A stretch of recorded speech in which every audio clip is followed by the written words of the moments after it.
In the 16th century, Bodhidharma, an Indian monk, sat in meditation for 7 years. He became too exhausted to stay awake. To prevent falling asleep, Bodhidharma ripped off his eyelids. As his eyelids fell into the earth's soil, they sprouted into a tea tree. He collected a leaf from the tree and felt energized after chewing it, and he concluded that the tea leaves helped him stay awake. And that's how tea was discovered, or at least how an ancient legend tries to explain it.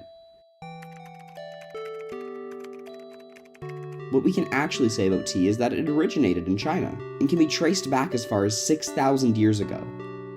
Tea leaves were originally eaten as a vegetable, usually steamed, or added into porridges. Tea was not a drink until 1500 years ago, when the rich flavor created by tea leaves and hot water was discovered. When tea was developed into a drink, it was stored in blocks, grinded into a powder, and mixed with hot water to create a beverage. At this time, the most popular leaves used were from the Camellia sinensis plant. Tea was a large part of Chinese culture and daily life, inspiring art, poetry, and books from the period.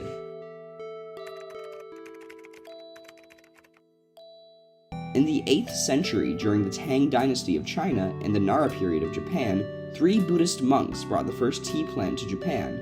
These monks were the leading scholars of Buddhism between China and Japan.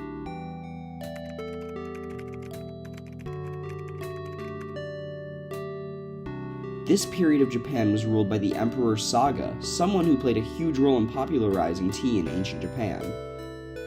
Saga ruled from 809 to 823 Common Era, and his love for tea can be traced back to the year 729, documented by the Oku Geshu book.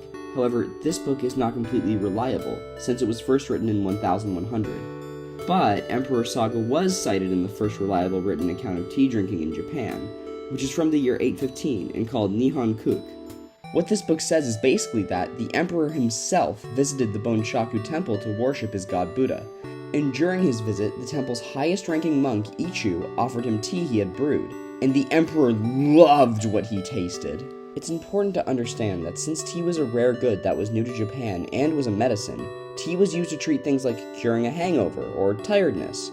Drinking tea was almost completely limited to monks and members of the imperial court because of the cost. So it makes sense that the first written document of tea being drunken in Japan was about the emperor. After the emperor's encounter at the temple, he commanded the cultivation of tea plants to begin. This boom created popularity among Japanese elites for this beverage, mostly because of its medicinal properties. The love for tea would not hit regular citizens until later. Although Emperor Saga can be credited with supporting the cultivation of tea and importation of tea seeds, he was not the one to bring tea to where it is today in Japan. In the 12th century, the second wave of Buddhism hit Japan. This wave was focused on the philosophies of Zen Buddhism, which attracted the warrior class over anyone else. During this period, the monk known as Isai brought seeds of tea over from China to establish cultivation of the crop in Uji, an outer district of Kyoto. This monk also wrote the first book in Japan dedicated to tea in 1214, called Kisai Yojuki, or Health Benefits of Tea, also known as How to Stay Healthy by Drinking Tea, but most commonly known as just the Book of Tea. In this book, Eisai speaks about the use of tea as a medicine, discussing dosages and treatments for specific issues.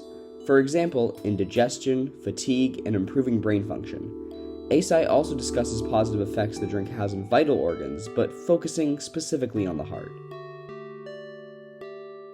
At this time, tea was something that had importance to ancient Japan society, but it was still something only elite aristocrats, Buddhist clergy, and now warriors could enjoy.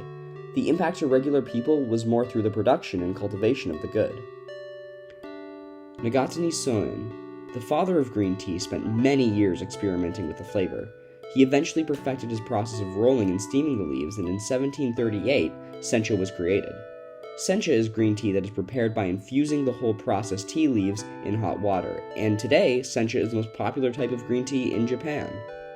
Nagatani Soen completely changed tea in Japan forever, with his development of sencha in 1738. This caused tea demand, production, and tea culture to boom in the 1700s. This led to the peace and economic development of the Edo period, 1600 to 1868, and continued to develop in the modern era. Nagatani Soen caused tea's accessibility to rise in the 1700s. The demand for tea as well as the culture around the beverage grew. Eventually, tea became a staple in the diets of Japanese people as well as their culture.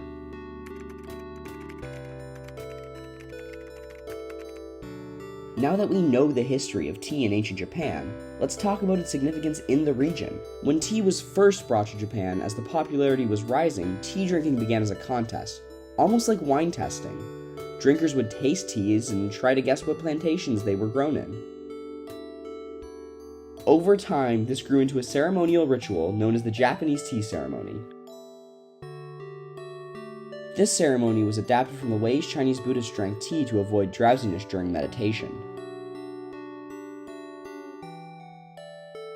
The Japanese tea ceremony, or chado, developed 500 years ago, is a culturally significant ritualistic way of drinking green tea that involves specific and elaborate process, locations, ceramics, food, and equipment which all hold significance.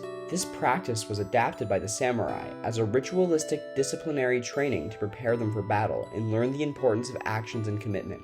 This helped develop the tea ceremony that is practiced in Japan today.